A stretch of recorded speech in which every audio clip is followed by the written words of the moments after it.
여러분 고민이 많으시죠? 제가 알아맞힐 수 있습니다. 여러분들 모두는 고민이 있습니다. 이 질문에 아니라고 답할 수 있는 분들은 없을 것입니다. 제가 어느 날 한약방에 간 적이 있습니다. 제가 원래 한약을 잘 믿지 않고 먹지 않는데 이제 장모님의 권유로 저를 이제 챙겨주시겠다는 마음으로 한약방에 간 적이 있습니다. 한의원이 아니라 한약방입니다. 거기서 오래 장사하신 분들은 이제 의사는 아니지만 맥을 봐주시기도 합니다. 이제 100%로서 맥을 잡아보고 하는 단골 멘트가 있습니다. 바로 요즘 많이 피곤하네 이 말입니다. 혹은 허리가 안 좋네 이것입니다. 맥을 잡는 것에 대해서 진위를 따지자는 게 아니라 요즘 직장인 학생들 중에 안 피곤하신 분 계신가요? 학생들도 안 피곤한 친구들이 있나요? 나는 학교 다니고 직장 다니는 것이 너무 안 피곤해서 잠을 오히려 줄여야겠다 하는 분들은 절대 없을 것입니다. 이런 것처럼 제가 오늘 여러분들에게 건넨 질문, 고민이 있으신가요? 이거는 모든 세대를 아우르면서 동의를 이끌어낼 수 있는 질문일 것입니다. 왜냐하면 인간은 선택을 해야만 하기 때문입니다. 어린 시절부터 노년의 시절까지 항상 선택을 해야만 하고 그것을 위해서 고민해 나가야만 하고 그 선택들이 쌓여서 우리의 삶을 만들어가기 때문입니다. 그래서 노년의 어른들은 선택에 대해서 노하우를 전해줄 수 있지만 그 누구도 어린 시절의 선택들, 엄마 몰래 컴퓨터를 더 할까 말까, 헌금으로 PC방 갈까 말까 이러한 선택들을 작은 고민이라고 치부할 수는 없습니다. 왜냐하면 각자의 자리에서 너무나 치열하게 선택을 하고 있기 때문입니다. 근데 이 선택에 관해서 특히 한국에서 아주 특이한 현상이 나타나는 연구가 있었습니다. 이러한 연구들의 결론을 먼저 말씀드리면요. 사람들은 자신에게 가치가 덜 가치 있는 것을 선택하는 경향이 있다는 것입니다. 말이 안 되지 않습니까? 자신에게 덜 가치 있는 걸 선택한다. 다시 말하면 자신을 덜 행복하게 하는 선택을 의도적으로 만든다는 것입니다. 예를 들어 이 실험에 참가한 사람들은 설문을 먼저 했는데요. 그 설문에서 분명히 이들은 저녁이 있는 삶을 최우선의 가치로 한다고 선택했습니다. 친구가 많은 장소에서 일하기를 원했습니다. 자신이 하고 싶은 일을 배우는 직장을 선택했습니다. 근데 이들에게 어떠한 상황이 주어지게 됩니다. 직장에서 새로운 곳으로 발령을 받았는데 선택지가 있는 것입니다. 친구들이 많은 지점으로 가는 대신 연봉이 줄어드는 선택, 혹은 친구 하나 없는 곳이지만 연봉이 상승하는 선택지입니다. 실험에 참여하는 사람들은 자신이 행복하게 만드는 것이 무엇인지 정확하게 알고 있습니다. 하지만 자신을 덜 행복하게 하는 연봉 상승을 위한 선택을 하게 되는 것입니다. 혹은 이러한 예가 있습니다. 해외여행을 굉장히 중요시하고 그것으로 얻는 가치들을 자신의 삶에 굉장히 소중하게 여기는 사람들이 있습니다. 이런 사람들에게 한 상황을 주어줬습니다. 해외여행을 준비하다가 정말 모은 돈으로 해외여행을 준비하다가 당신의 핸드폰이 부서지게 되었습니다. 어떤 선택을 하시겠습니까? 하자 대부분의 사람들은 자신이 최고의 가치라고 생각했던 해외여행을 포기하고 최신 폰을 사는 것을 선택했습니다. 무슨 차이일까요? 지금 이 사람들은 어떤 기준에 의해서 선택을 하고 있을까요? 심지어 그 선택은 자신이 행복하다고 생각했던 것과 반대인 것들입니다. 왜 이 사람들은 스스로 모순되는 선택을 하는 것일까요? 이 실험은 이제 제가 대학교 학부 때 배운 것인데요. 앞서 말한 실험에서 사람들이 스스로 모순되는 선택을 해나가는 이유는 사람은 미래에 투자하는 동물이기 때문입니다. 사람은 당장 행복을 주는 선택을 해야, 당장 친구가 많은 곳으로 가야 자신에게 만족을 주고 나중에 후회하지 않을 것이라는 것을 알고 있습니다. 그럼에도 불구하고 이 물질적인 것을 선택하는 이유는 불확실한 나의 미래를, 어떻게 될지 모르는 나의 미래를 확실하게 만들기 위해서 나의 현재의 삶과 시간과 재정들을 재료로 사용한다는 것입니다. 지금 우리가 누릴 수 있는 행복을 투자해서 불확실한 미래를 확실하게 만들고 싶은 그 마음에서 이러한 모순적인 선택이 나온다는 것입니다. 제가 오늘 이것을 통해서 무엇을 나누려고 하는 것일까요? 당연히 우리 그리스도인조차도 세상적인 이론이 적용되는 연약한 존재라는 것입니다. 그래서 그것을 신앙이라는 틀 안에서 어떻게든 해석해 보려고, 어떻게든 가져오려고 본질은 잠시 덮어주고 불확실한 미래를 향해서 불확실한 미래를 없애고 확실하게 만들기 위해서 사용하는 것입니다. 우리의 모든 일상은 세상적 가치에 많이 노출되어 있습니다. 그렇지만 우리의 양심은 여전히 그리스도인이라고 주장하고 있기 때문에 어떻게든 그 두 개를 다 포기할 수 없는 것입니다. 그래서 어떻게든 세상의 가치관과 신앙을 연결시켜 보려고 연결고리를 찾기 시작합니다. 그리고 그 연결고리로 은사, 나에게 주어진 능력, 이것에 집착하기 시작합니다. 왜냐하면 지금 나의 은사를 찾아내야만, 나의 능력을 찾아내야만, 그래서 그것에 집중적으로 투자해야만, 집중 과외를 하듯이 투자해야만 불확실한 미래를 확실하게 만들 수 있기 때문입니다. 우리의 모든 생각의 체계, 우리가 생각하고 있는 방식, 우리가 삶을 살아가고 있는 방식은 여전히 세상과 다를 바가 없지만 은사라는 능력이라는 하나님께서 주셨다라는 성경의 겉표지만을 잘 덮어서 그럴싸한 믿음으로 둔갑시키고 우리 모든 삶의 선택을 마치 하나님 없는 사람처럼, 하나님 없는 세상에서 살아가는 사람처럼 선택해가는 것이 우리의 모습입니다. 그런데 오늘 성경에서 말하는 은사는 우리의 불확실한 미래를 확실하게 만들려고 투자하라고 주신 어떤 자원 따위의 개념이 아닙니다. 무엇인가 반짝 빛나는 은사를 나에게서 발견하게 되면 그것을 통해서 세상적인 성공도 이루고 그 성공을 통해서 하나님의 선한 영향력을 펼치는 그런 상상은 사실 조금 무리일지 모릅니다. 하나님께서 우리에게 주신 은사, 성경에 기록된 대로 방언, 분별, 지혜, 믿음, 병고침, 이러한 눈에 보이는 은사부터 우리가 지금 현대시대에 흔히 말하는 은사들, 우리가 가지고 있는 모든 재능과 모든 과정 환경과 모든 생각 체계, 그 모든 것들을 선물로 주시는 은사라고 칭할 수 있습니다. 그런데 이러한 은사를 주신 이유가 분명히 성경에는 기록되어 있다는 것입니다. 우리 함께 고린도서 12장 6절부터 7절을 읽어보겠습니다. 시작. 또 사역은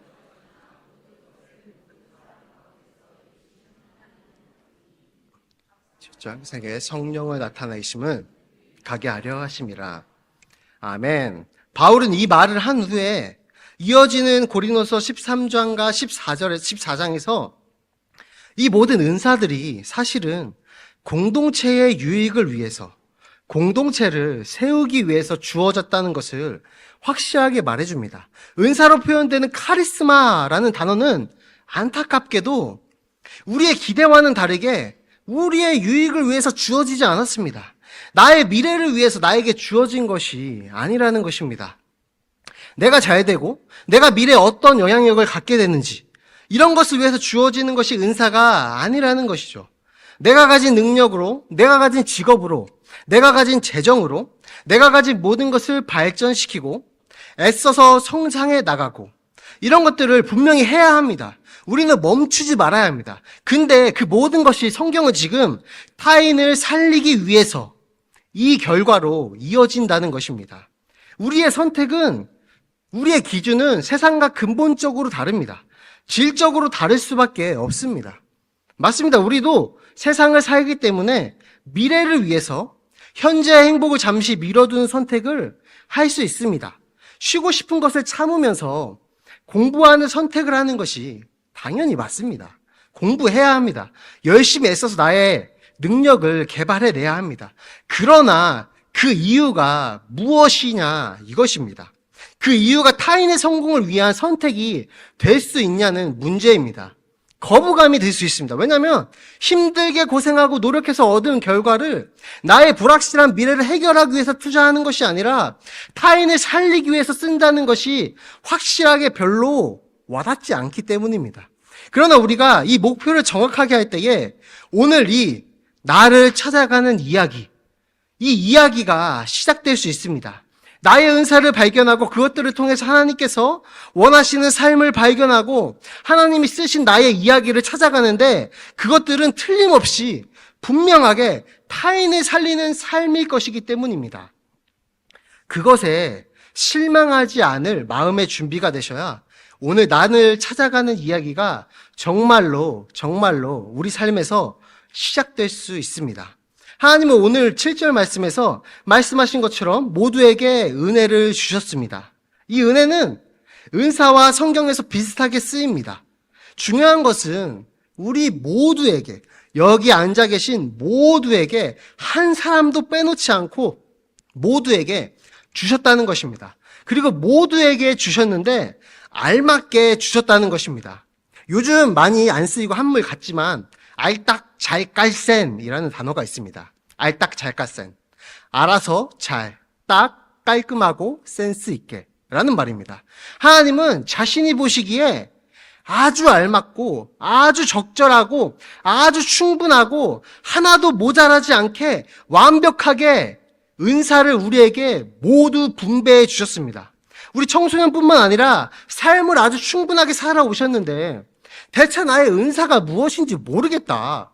하나님은 대체 나에게 무엇을 주신 거냐? 라는 분들도 분명히 계실 것입니다. 그러나 오늘 성경에서 분명하게 우리 모두에게 은사를 주셨다고 하셨고 그렇게 지금 적혀 있기 때문에 우리에게는 은사가 있다는 것을 의심치 마시기 바랍니다. 그 주신 은사를 찾아가는 과정이 나를 찾아가는 이야기가 되는 것입니다. 우리 다 같이 이렇게 고백해 보겠습니다. 우리 모두에게는 은사가 있다. 우리 모두에게는 은사가 있다. 그리고 이만큼 설명했는데 잊으시면 안 되는 것은 이 은사는 나를 성장시켜서 뭘 하게 하려 하신다고요? 교회를 살리고 타인을 살리기 위해서 주어진 것이다. 이것을 절대 잊으시면 안 됩니다. 그래서 로마서 11장 29절에서는 은사와 함께 따라오는 것이 있습니다. 다 함께 읽어보시겠습니다. 하나님의 은사와 부르심에는 후회하심이 없느니라. 아멘. 은사는 부르심과 함께 오게 됩니다. 제가 청소년부에서 정말 많이 하는 신학적 진술이 있습니다. 바로 하나님께서 우리를 창세전에 사랑하시기로 결정하셨습니다 라는 진술입니다. 지금 선생님들 처음 듣는 표정을 하시면 굉장히 난감한데 이 하나님의 결정을 우리가 확실하게 알고 있어야 청소년의 시기에 정체성이 흔들리지 않습니다. 그리고 이 정체성이 확실하다면 그로 인해 삶의 변화는 무조건 따라오게 되는 것입니다. 그래서 우리는 이 정체성, 이 고백을 잊지 않아야 합니다. 그리고 오늘 그 결정과 함께 은사를 주시면서 우리를 불러내셨다는 것입니다. 사망에 살고 있는 우리를, 어둠에 살고 있는 우리를 불러내셨다는 것입니다. 하나님의 자녀가 되어서 영원히 서로 사랑하자고 부르셨다는 것입니다. 근데 그 은사를 주시고 부르신 것은 후회가 없다는 사실입니다. 초월적인 존재가 우리를 사랑한다고, 우리를 사랑하기로 결정하셨다는 것부터 온몸에 소름이 돋는데 그 결정과 함께 은사를 주시면서 부르셨습니다. 근데 더 놀라운 것은 그 부르시면서 후회를 하시지 않으셨다는 것입니다. 그 뜻은 하나님은 우리의 삶의 이야기를, 우리의 모든 삶의 이야기를 절대로 실패로 끝나지 않게 이끌어 가실 자신감이 있다는 것입니다. 우리를 사랑하기로 결정한과 동시에 우리의 이야기가 하나님의 손으로부터 써지고 있는데요. 써지기 시작했습니다. 하나님은 그것을 후회하시지 않으신다는 것입니다. 그 뜻은 그 책의 결말을 무조건 해피엔딩으로 끝내실 자신이 있다는 것입니다. 우리 삶에 결코 후회할 결정들을 만드시지 않겠다는 하나님의 선포입니다. 하나님은 우리에게 은사를 주시고 부르시면서 우리의 삶의 이야기를 써내려가기 시작하셨는데 결코 후회할 이야기를 쓰지 않으신다는 것입니다. 그럼 우리는 대체 하나님이 우리 삶에 무슨 이야기를 써내려가고 계신지 궁금해해야 하지 않을까요? 우리 삶은 쉴 틈 없이 돌아가고 우리 학생들의 삶도 쉴 틈 없이 바쁘게 돌아가는데 어느새 내가 어린 시절부터 이만큼 나이를 먹고 생각을 하게 되고 혹은 이제 어른이 되고 이제 삶을 마무리해야 하는 시기가 되었는데 그 속에서 대체 하나님은 나의 삶에 무슨 이야기를 쓰고 계신지 궁금해해야 하지 않겠습니까? 하나님은 후회하지 않으신다고 했는데 내 삶은 왜 이렇게 후회할 일이 많은지, 낙담과 고통이 왜 이렇게 많은지, 도대체 뭐라고 쓰고 계시길래 이렇게 아픈지 한번 그 이야기들을 봐야 하지 않겠습니까? 나를 찾아가는 이야기, 그 첫 번째 스텝은 우리의 이름을 알아가는 것입니다. 우리의 이름을 알아가는 것입니다. 영화 기생충 다들 아시죠? 기생충. 한때 유행했던 영화입니다. 이 영화가 끝나고 나자 수많은 해석들이 쏟아져 나왔는데요. 그 중에 감독이 의도적으로 배치했던 것들이 그 중에 하나가 등장인물들의 이름입니다. 예를 들면 기택, 기유, 기정, 충숙. 뭐가 연관되시죠? 기생충을 의도한 것입니다. 그리고 기생충이라는 제목 자체가 인간과 다른 종입니다. 종이 다르다는 것입니다. 결코 섞일 수 없다는 것을 보여주는 것입니다.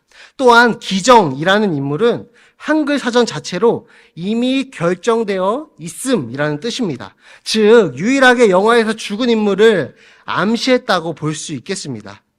지금 이 말을 하는 이유는 지금 우리가 가진 실제적인 이름 이재혁 이 자체가 우리의 삶을 나타내고 무엇인가 사건을 예언한다는 것이 아닙니다. 여기서 우리의 이름을 알아간다는 것의 이름은 우리의 삶의 상태 혹은 삶의 모양을 나타내는 이름들을 표현하는 것입니다.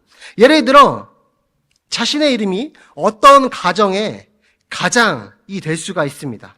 사춘기 자녀를 키우고 있어서 너무 힘든 부모님이라는 이름을 가지고 계실 겁니다. 혹은 저 같은 경우는 처음 전임 사역을 나선 전도사라는 이름표가 있습니다. 혹은 임신을 해서 설렘과 걱정 반인 저희 아내라는 이름표. 이렇게 나를 표현해주는 이름들이 우리 삶에 계속해서 나타난다는 것입니다. 왜 나를 찾아가는 이야기에서 이 이름들이 중요할까요? 우리의 삶에는 굵직굵직한 사건들이 있는데요. 이 사건들에서는 이 이름이 무조건 나타나기 때문입니다. 아주 강력하게 나타나기 때문입니다. 제가 어려서 처음 이혼이란 것을 경험하게 되었을 때, 부모님이 헤어지시는 경험을 하게 되었을 때, 그리고 다시 재혼하게 되었을 때, 그리고 얼마 못 가서 두 번째 이혼 가정에 자녀가 됐을 때, 대학 입시에 실패하고 폐인이 되어서 집에만 있을 때, 그러나 그 방황의 시절을 거쳐서 예수님을 인격적으로 만나게 되었을 때, 이럴 때에 이 사건들 속에서 저의 새로운 이름들이 아주 강력하게 나타나기 시작했습니다. 예전에 방황한다는 그 이름표를 떼고 예수님을 만난 이름표를 달고 그 이름표에 따라서 나의 흘러가는 모든 삶의 방향들이 완전히 달라지는 경험을 하게 되는 것입니다. 그렇기 때문에 우리의 이름이 너무나 중요합니다. 근데 왜 이름이 또 중요하냐면 이 이름들은 사실 기쁠 때도 많이 나타나지만 너무나 안타깝게도 아주 강력하게 우리의 이름표가 바뀌고 새로운 이름표가 붙는 시기는 우리 삶의 비극을 맞이할 때입니다. 우리의 평범한 삶에서 그냥 평범한 다른 가족처럼 어찌 살다가 어느 순간 내가 감당할 수 없을 것 같은 비극을 마주하게 되면 나의 새로운 이름이 강력하게 나타나게 되고 내 삶이 통째로 바뀌는 것 같은 경험을 하게 되는 것이죠. 근데 아까 분명히 우리의 삶의 이야기의 시작을 누가 하셨나요? 우리의 삶의 이야기를 누가 쓰시기 시작했나요? 하나님입니다. 창세전에 하나님이 쓰시기 시작했습니다. 그러면 이 비극을 누가 쓰신 건가요? 하나님입니다. 그러면 우리가 삶에서 만났던 그리고 앞으로 만나게 될 비극에 집중해야 하는지 조금은 감이 오시나요? 이 비극들을 통해 나타난 이름들을 우리가 곰곰이 떠올리면서 그 모든 이름들을 정리하는 작업이 필요합니다. 우리 삶에는 비극을 마주하는 시간이 필요합니다. 그 비극들을 마주하고 정리하는 시간이 필요합니다. 왜냐하면 우리 삶의 작가이신 하나님이 그 비극을 지금 쓰셨는데 분명히 후회하지 않으신다고 했습니다. 비극을 쓰셨는데 후회하지 않으신대요. 우리는 힘들고 아픈데 하나님은 후회하지 않으신대요. 난 평범한 가정에서 평범하게 살길 바랬지만, 평범하게 가정을 이루고 평범한 가정이 되길 바랬지만, 비극이 나에게 주어져서 나의 모든 가정과 모든 삶이 망가진 것 같은데, 나의 모든 평범했던 이름들이 사라지고 새로운 이름들이 주어졌는데, 지금 그게 나는 너무 견디기 힘든데, 하나님 그 비극을 나의 삶에 쓰신 것을 지금 후회하지 않으신다고 말씀하시는 것입니다. 너무 이해가 안 되는데, 그렇지만 하나님께서 후회하지 않으셨기에 우리는 그 비극에 집중해야 하고 정리해야 하고, 그것을 통해서 무엇을 의도하셨는지 찾아내야 합니다. 비극을 통해서, 나의 이름들을 통해서 나의 삶에 남긴 이야기가 무엇인지 찾아가야 합니다. 이것은 우리의 나이가 많고 적음이 필요 없습니다. 우리는 우리의 이야기, 삶의 어느 시점에 서 있던 그 이야기를 찾아가야 합니다. 그래야 도대체 이해되지 않는 삶에서 하나님이 나를 통해서 쓰시는 이야기가 대체 그 비극을 통해서 쓰시려는 무엇인지 알고, 비극을 통해서 주저앉는 것이 아니라, 비극을 만나서 주저앉는 것이 아니라 비극을 통해서 나의 삶을 기대하게 바뀔 수 있기 때문입니다. 우리에게 비극을 쓰신 이유는 분명히 우리를 주저앉히시려는 것은 아닐 것입니다. 우리에게 하나님께서 비극의 이름들을 주시고 비극의 이름들을 거침없이 쓰셨으며, 그 비극의 흔적 때문에 우리가 괴로워할지라도, 좌절할지라도 절대로 후회하시지 않으시는 이유는 그 비극이 결국에는 우리를 살릴 것이기 때문입니다. 그 비극이 결국 우리에게 새로운 이름을 가져다 주기 때문입니다. 비극이 우리 삶의 이야기에 딱 기록되는 순간 우리는 너무 고통스럽습니다. 그래서 벗어나고 싶습니다. 그러나 그리스도인에게 믿음을 붙잡고 애쓰면서 비극의 이야기가 쓰인 페이지를 성실하게 읽고 넘기다 보면 너무 고통스럽지만 한 페이지 한 페이지 읽어가는 것이 너무 고통스럽지만 그럼에도 불구하고 읽어나가면 우리는 드디어 새로운 나의 이름을 마주하게 됩니다. 비극을 통해서 하나님의 뜻에 좀 더 가까운 나의 이름을 발견하게 됩니다. 비극이 오기 전에 가지고 있었던 나의 삶은, 그 이름은 평온했을지 모르지만 하나님의 의도와는 거리가 멀었던 이름이었을 것입니다. 비극의 이야기를 지나고 보니까 그제서야 하나님의 뜻에 가까운 이름이 나에게 주어진다는 것입니다. 우리는 비극의 이야기로 주어진 나의 새로운 이름을 깨닫는 순간, 하나님께서 이러한 의도를 가지고 우리의 비극을 쓰셨고 그렇기 때문에 절대로 후회하지 않으셨구나 깨닫는 순간 우리는 새로운 열망을 갖게 됩니다. 왜 열망을 갖게 되냐면, 하나님께서 나의 삶에 쓰시려는 이야기가 대체 무엇인지, 그 핵심 줄거리가 무엇인지, 비극을 통해서, 굵직한 사건들을 통해서 정리해 보니까 딱 하나로 정리하기는 어렵지만 어느 방향으로 가고 있는지는 대충 감이 오기 시작하는 것입니다. 그래서 하나님께서 내 삶에 써내려 가시는 이야기가 보이기 시작하니까 그 한 페이지 뒤가 조금씩 기대되고 예상이 되기 시작하면서 어떻게 살아야 할지, 어떻게 살아가야 할지 기대가 되면서 남은 나의 삶을 어떻게 꾸려내야 하나님의 뜻에 더 맞는지 새로운 열망과 갈망과 애씀과 열심이 찾아온다는 것입니다. 즉, 하나님이 쓰시는 비극들은 후회가 절대 없고 그렇기 때문에 우리에게 새로운 열망을 불러오게 된다는 것입니다. 여러분은 하나님께서 여러분의 삶에 쓰신 각자의 비극을 마주하고 계신가요? 그 비극을 통해서 나의 예전의 이름들이 다 지워지고 새로운 이름과 새로운 열망을 가지고 계신가요? 어떤 열정과 열망과 바람을 가지고 계신가요? 그 비극들을 통해서 하나님이 내 삶에 쓰시는 이야기를 따라가 보려고 애쓰시고 계신가요? 물론 그 비극의 이야기의 뜻을 완벽하게 알 수는 없지만 그럼에도 불구하고 우리 삶에 하나님께서 불어넣으신 이야기를 통해서 어떤 열망과 열정을 찾아내야 합니다. 그것이 하나님께서 절대로 후회하지 않으신다고 하셨고 완벽하게 알맞게 우리에게 주어진 은사와 부르심이 되어주실 것입니다. 그 비극을 통해서 바뀌어가는 이름들이 아브라함이 된 것처럼 훗날 하나님께서 여러분을 위해 예비하신 진정한 이름이 될 것입니다. 아직 그 진정한 이름은 비밀에 쌓여 있는 것입니다. 제가 청소년부에서 강조하는 사실이 있다고 했죠. 사실 평소에 저녁 예배에서도 강조하는 것들입니다. 선택된 우리들은 하나님이 창세전부터 사랑하기로 결정한 존재들이다. 아주 특별하고 섬세하게 하나님께서 지으신 존재들이다. 그렇기 때문에 우리는 그렇게 결정된 존재답게 살아낸다 하는 사실입니다. 저에게는 이 열망이 있는 것입니다. 제가 모태신앙으로 29년 살아왔는데 예수님을 인격적으로 경험한 뒤에야 하나님이 나를 창세전에 예정하시고 사랑하기로 한 그 사실을 알았기 때문입니다. 수많은 비극의 이야기를 통해서 드디어야 하나님께 사랑받는 자녀라는 그 이름을 찾아낸 것입니다.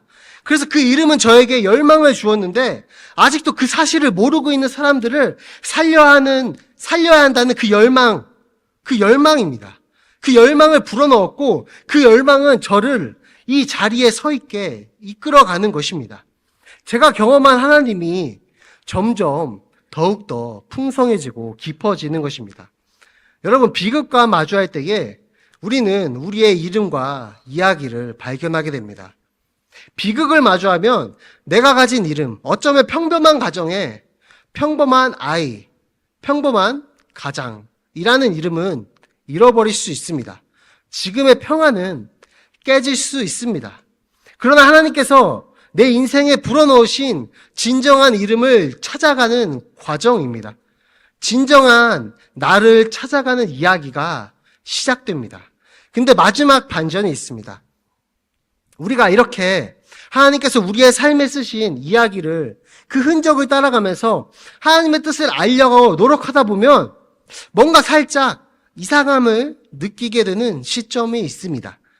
분명히 하나님께서는 나의 삶의 이야기를 쓰셨고 모든 것을 후회하지 않으셨는데 그 전능하신 뜻에 따라 모든 것이 이루어져 왔는데 그 이야기를, 나의 삶의 이야기들을 가만히 살펴보니까 뭔가 비어있는 부분들이 있는 것을 발견하게 됩니다. 혹은 분명히 하나님이 쓰셨는데 내가 쓴 것 같은 흔적들이 있는 것이죠. 뭔가 납득이 가지 않지만 하나님께서 나의 이야기를 쓰시고 전능하신 분께서 쓰시는 나의 삶이기에 내가 들어가면 안 되는데, 내가 들어갈 부분이 없어야 완벽할 텐데, 내가 나의 이야기에 간섭하지 않아야 하나님이 쓰신 완벽한 이야기가 흘러갈 텐데, 하나님도 후회하지 않으시려면 불완전하고 부족한 내가 이야기를 쓰시게 허락하면 안 되는데, 납득은 가지 않지만 그 이야기에는 내가 써야만 하는 이야기의 빈 부분들이 의도적으로 남아있다는 사실을 발견하게 됩니다. 하나님께서 메인 작가로서 글을 써 내려가시는데, 그리고 그것을 따라 열심히 읽어보려고 이야기의 흔적들을 이어가 보니까 이상하게도 내가 써야 하는 부분들을 발견했다는 것이죠. 하나님은 우리의 삶의 메인 작가가 되어주셨는데, 그래서 우리의 이야기를 혼자 전능하신 능력으로 다 완결까지 쓰실 수 있으신데, 우리에게도 보조작가로서 펜을 주셨다는 사실을 발견하게 됩니다. 이것은 하나님 편에서는, 하나님 입장에서는 굳이 그럴 필요가 있을까 하는 번거로운 작업임이 분명합니다. 우리가 하나님이 쓰신 완벽한 이야기에 펜이 된다면 매일매일 수정해야 하고 매일매일 실수할 것이 너무나 뻔하기 때문입니다. 근데 하나님은 그렇게 하셨다는 것입니다. 왜냐하면 하나님은 메인 작가인데 전능하신 작가이기 때문입니다. 우리의 모든 실패와 좌절과 슬픔의 이야기들을, 내가 실수로 적었던 이야기들을 해피엔딩으로 바꾸실 능력이 있으신 작가이기 때문입니다. 그래서 너무나 넘치는 자신감으로 우리에게 자신의 펜을 내어주셔서 우리가 우리의 삶의 이야기를 스스로 써내려가야 하는 부분들을 남겨놓으신 것입니다. 우리에게 주어진 하나님의 이야기는 선물임과 동시에 임무입니다. 선물과 동시에 임무입니다. 이것은 칼빈과 바벤크 등 개혁파학자들이 수없이 강조한 하나님의 주권과 인간의 책임입니다. 하나님이 나를 구원하신 나의 이야기를 내가 선물로 받아 읽어가지만 동시에 인물로서 이야기를 같이 써내려가야 한다는 것입니다. 그 이야기의 시작점에서는, 즉 구원의 시작점에서는 우리가 펜을 들 수도 없을 정도로 완벽한 하나님의 이야기지만, 이야기가 시작된 후에는 우리에게도 펜이 주어지게 됩니다. 우리의 진정한 정체성은 무엇인가요? 나의 이야기만이 가지고 있는 하나님의 흔적은 무엇인가요? 그것을 살펴보는 것이 우리의 이야기를 찾아가는 것의 첫 스텝입니다. 그 삶의 단서들을 찾다 보면 하나님께서 나의 삶에 쓰신 큰 흐름들이 보이기 시작합니다. 이제 설교를 맺으려고 하는데요. 다시 물어보겠습니다. 여러분들의 이야기는 무엇인가요? 여러분들 지금 되게 스스로가 작아 보이기도 하는 시기를 지나고 있을지 모릅니다. 혹은 여러 상황들로 인해서 스트레스를 많이 받을지도 모르겠습니다. 그래서 가끔 그 현실에 치이다 보면 내가 얼마나 특별하고 소중한 존재인지, 하나님이 나를 통해 얼마나 많은 영혼을 살리려고 하셨는지 잊을 때가 너무나 많습니다. 내 삶이 하나님이 쓰신 하나밖에 없는 드라마라는 것을 잃어버리기도 합니다. 특별하다 생각했는데, 나는 남들과 다르다 생각했는데, 자라날수록, 커갈수록 느끼는 것은 나는 별 볼 일 없다는 차가운 현실입니다. 그러나 우리가 그것에 집중하지 않고 하나님이 쓰신 이야기를 찾아간다면, 정말로 나를 찾아가는 이야기가 시작된다면, 더는 세상이 말하는 이 세상에서 뭐가 되어야 하고 뭐를 얻어야 하고 이 시기에는 뭐를 해야 뒤처지지 않을 수 있고 끝없는 족쇄들을 끊어낼 수 있습니다. 우리의 정체성은 하나님의 자녀입니다. 그래서 우리는 더는 세상의 기준대로 살지 않아도 그런 선택, 우리가 처음 나눈 그런 선택을 할 필요가 없습니다. 그 모든 가치들은, 세상의 가치들은 하나님이 쓰신 나의 이야기 앞에서 모든 힘을 잃어버리게 됩니다. 하나님이 쓰신 이야기 앞에서 아무런 의미도 가질 수 없습니다.